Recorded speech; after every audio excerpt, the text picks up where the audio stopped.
Olá, sejam todos bem-vindos. Espero que todos estejam bem. Gostaria de abordar nesse vídeo um assunto que me foi solicitado por uma pessoa que eu já atendo há algum tempo. Ela me pediu para que eu fizesse um vídeo com relação a essa dúvida que ela tem.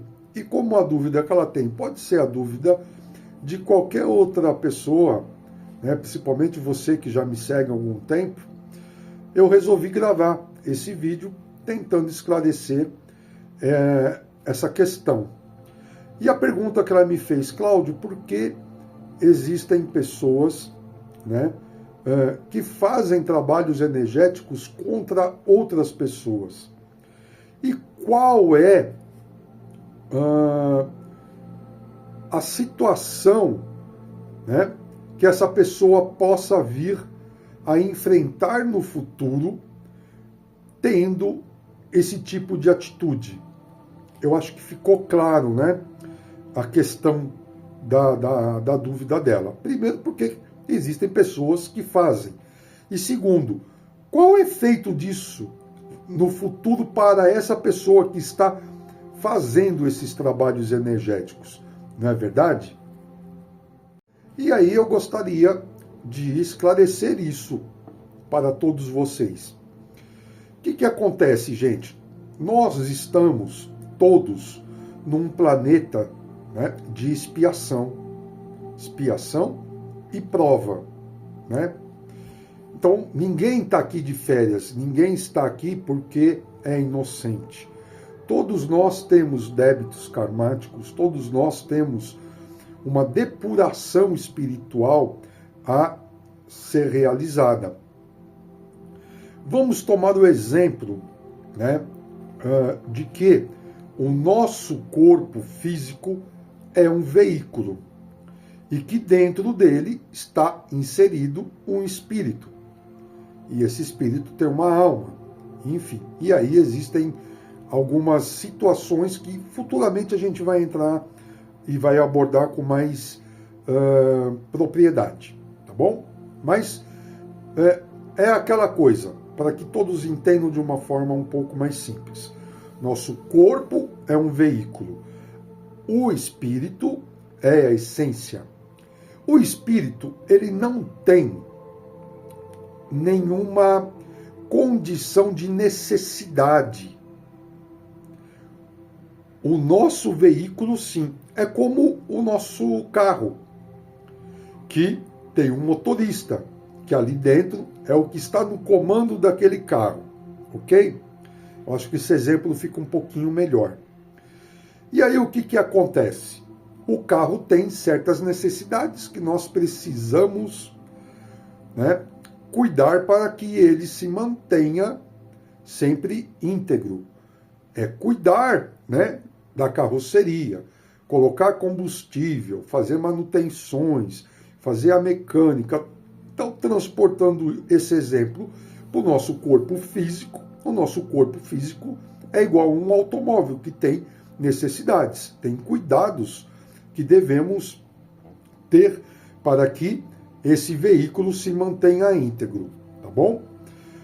E eu já tenho explicado em alguns vídeos, né, com a relação à nossa consciência, né? O que é consciência e o que é subconsciente, tá bom? Então veja bem, dito isso, fica cada vez mais fácil de entender. O espírito, tá, é a essência do nosso todo. E ele não tem necessidade de dormir, ele não tem necessidade de tomar banho, ele não tem necessidade de comer, ele não tem paixões. O nosso espírito, ele é uma energia. Porém, pelas vivências e experiências anteriores que nós tivemos, né, o nosso espírito foi se carregando de karmas, ora positivo e ora negativos.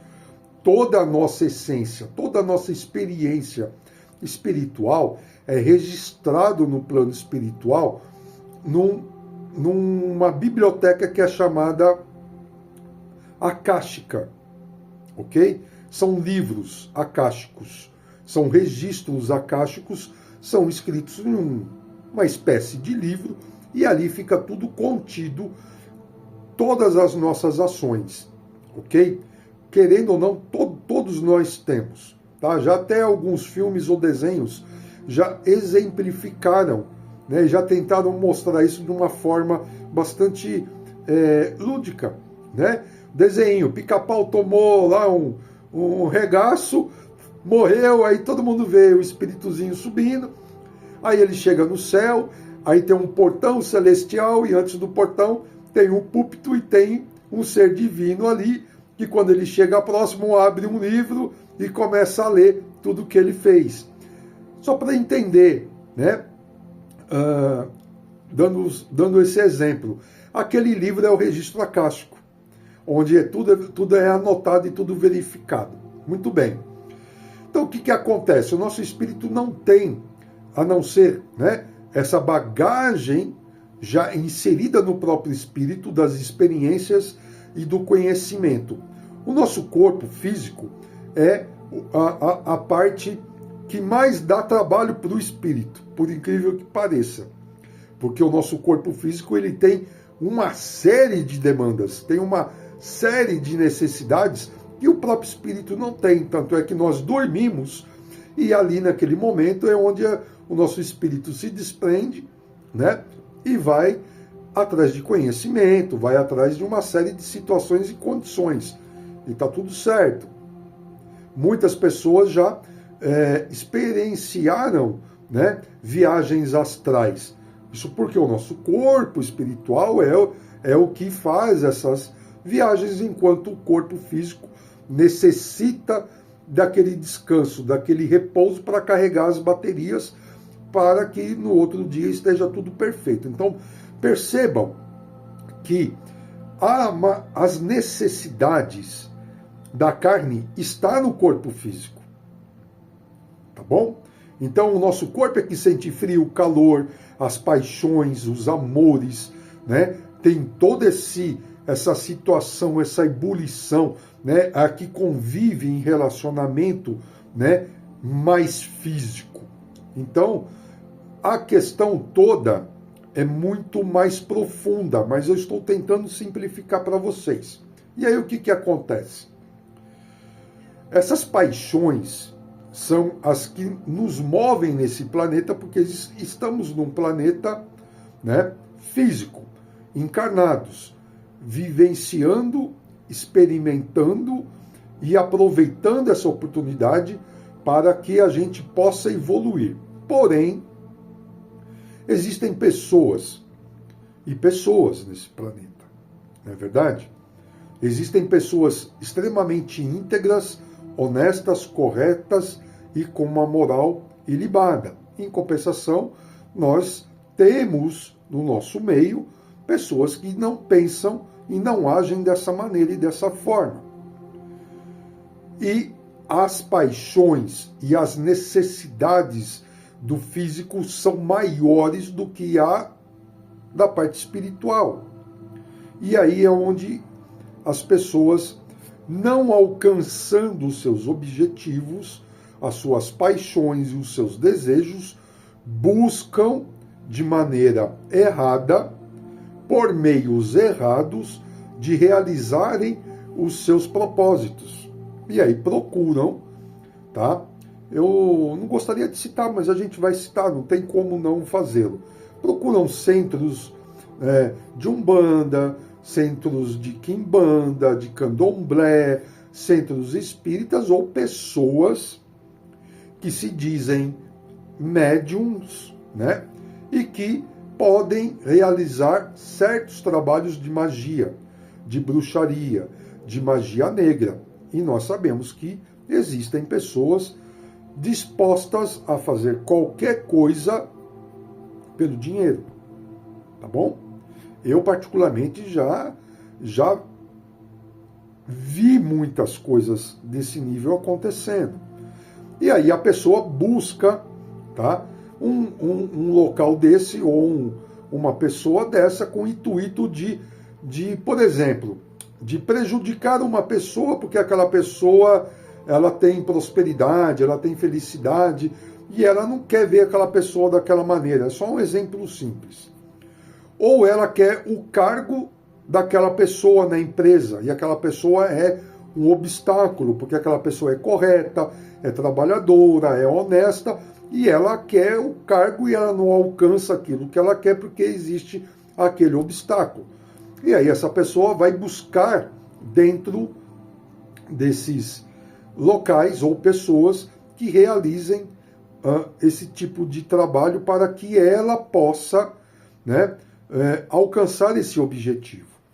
Então são pessoas espiritualmente fracas que buscam de uma forma mais simples, tá, ou mais fácil, alcançar o seu objetivo. Então aí ela vai lá buscando uma situação e uma condição para que ela possa alcançar aquele objetivo dela, que para ela é a única coisa na vida que ela quer. Ou tirar, por exemplo, o namorado da amiga, porque ela está apaixonada pela pessoa. Enfim, existem N situações, e aqui a questão não é a gente divagar por essas situações, é usar apenas exemplos para que vocês possam entender. E a pessoa vai lá. E existem, por incrível que pareça, não só pessoas, mas instituições desse tipo que se prestam a fazer esse tipo de trabalho, de fazer esse tipo de magia, de bruxaria, de magia negra, de macumbaria, enfim, né? Não importa o local, porque não é o local que dita a situação, e sim as pessoas que se prestam a fazer, tá bom? E aqui vai até um pequeno exemplo. Eu, quando trabalhava numa casa espírita, trabalhava com cura, fazendo cirurgias espirituais, com intenções de ajudar as pessoas, e é óbvio que a gente vai ganhando confiança das pessoas. As pessoas vão se sentindo confiantes no nosso trabalho, e uma data feita, uma pessoa chegou perto de mim e falou assim: Cláudio, quanto você me cobraria para fazer um trabalho para que aquela pessoa X, e ela me falou quem era a pessoa, ficasse comigo, fosse meu namorado de verdade, largasse tudo para ficar só comigo? Aí eu virei para ela e fiz a seguinte pergunta: qual o preço que você está disposta a pagar por isso? E a pessoa virou para mim e falou assim: o valor que você quiser. Eu já deixo a chave do meu carro como parte de pagamento para você. Ela já estava disposta a pagar muito mais que o valor de um carro. Se eu fosse um médium que não tivesse integridade, não tivesse ética, não tivesse moral, inclusive espiritual, eu já tinha pego a chave do carro e ter dito para ela um outro valor em dinheiro. E aí eu virei para ela e falei assim: mas eu não estou disposto a pagar esse preço. Ela: como assim? Não, mas eu estou pagando. Você não vai pagar nada, eu estou te pagando. Eu deixo o meu carro para você e você pode pedir o valor que você quiser. Eu faço um empréstimo no banco, faço qualquer coisa. Falei: pois é, mas eu não estou disposto a pagar esse preço, porque não foi isso que eu te perguntei. Não é valor financeiro. Eu te perguntei se você estava disposta a pagar o preço, porque o preço disso, espiritualmente, é tão grande, é tão elevado, que para mim não tem valor algum que me faça fazer esse tipo de coisa. Eu até sei fazer. Eu até tenho capacidade para realizar, mas não me convém fazer. Primeiro, porque eu tenho ética. Segundo, porque eu tenho moral. E terceiro, porque a minha integridade espiritual vai pagar um preço muito, mas muito, muito alto por realizar esse tipo de coisa. Então você imagina aquelas pessoas que querem prejudicar a outra. O que ela estava me pedindo era um trabalho de amarração. Era um trabalho para prender a pessoa sentimentalmente a ela. E isso já tem um custo espiritual altíssimo. Primeiro, as pessoas que pedem e realizam esse tipo de trabalho, tanto a pessoa que pede quanto o médium que realiza, já contraem um débito karmático espiritual elevadíssimo. O preço disso, no campo físico, essas pessoas vão ter problemas mentais lá no futuro, porque isso vai ser cobrado. Se eu ensino a você de que não é viável sequer fazer uma oração com a melhor das intenções, sem ter a autorização para quem você vai orar, você imagina realizar um trabalho de magia, trabalho de bruxaria, de magia negra, ou dentro do ocultismo, o tamanho do débito que você vai ganhar de presente, tanto quem está pedindo, tanto quanto o médium que está realizando. Porque a partir do momento que isso é feito, a pessoa do outro lado, a que vai receber a demanda, ela vai passar um grave problema na vida dela. Vai atrapalhar todo o campo energético dela. Se é uma demanda feita sentimentalmente, vai atrapalhar o financeiro, vai atrapalhar os relacionamentos que ela tem com outras pessoas. Você está interferindo no livre-arbítrio daquela pessoa. Você está atrapalhando a vida daquela pessoa de uma maneira que vocês não têm noção. Uma hora vai acontecer da espiritualidade interceder, e ela intercede. Até certo ponto ela permite que aconteça, até porque aquela pessoa talvez necessite passar por algum problema para depurar o próprio karma, ou até para que ela se eleve, para que ela saia daquele ostracismo que talvez ela esteja, através de um problema criado, e aí sim ela vai fazer movimentos e vai movimentar a vida em decorrência dessa situação para voltar aos seus objetivos e até a sua missão divina. E aí, quando isso acontece, a justiça divina, a providência divina, vai lá e coloca a sua mão em cima e fala: agora acabou, chega. E aí o que acontece com os demandantes dessa situação? Eles passam a receber de volta, com juros e correção monetária, tudo aquilo que eles estavam fazendo. Você já viu algum médium ficar rico? Eles até conseguem subir. E depois, o que acontece? Quando eles começam a faltar com a integridade espiritual. Está cheio de exemplo aí fora. Basta vocês olharem. Tudo que vem muito fácil vai embora muito mais rápido e muito mais fácil. Toda a energia que você cria através dessas manipulações energéticas com essas intenções, você colocou um filhote no mundo. Esse filhote vai crescer. Ele vai crescer.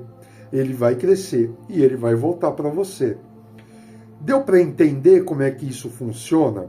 Então não é nada bom. Não é bacana, não é legal. As pessoas devem procurar esses centros espíritas, essas casas, para buscar a sua própria evolução, para se limparem energeticamente, para alcançarem os seus objetivos, desde que esses objetivos não influenciem na vida de outras pessoas. Porque quando você tem intenção de influenciar outra pessoa, você está criando um karma negativo para você. E esse débito vai se acumular. E esse débito uma hora vai ser cobrado. Hoje, a maioria das pessoas que tem problemas mentais grandes e fortes, principalmente quando alcança a parte do mental, de influenciar, de trazer loucura, de trazer uma série de doenças, você pode ter certeza que essa pessoa tem um débito espiritual muito grande e muito elevado através da manipulação desse tipo de energia. Então, mantenham-se íntegros. A evolução é única. Você pode interferir apenas na sua vida. Não queira nada de forma a trazer na força nenhuma situação, nenhum relacionamento, porque não é divino. As pessoas têm que ficar do seu lado por vontade própria. E se você não quer ficar com a pessoa, você deve ir embora e não desejar o mal dela. Acho que ficou claro. Se vocês, depois desse vídeo, ainda tiverem dúvidas ou fizerem questionamentos, eu voltarei aqui para responder. Espero que tenham gostado. Deixem o seu joinha, compartilhe, comentem, ajudem o nosso canal a prosperar, ajude mais pessoas a chegarem para obter essas informações. Tá bom? Até a próxima e fiquem todos bem. Gratidão do fundo do meu coração.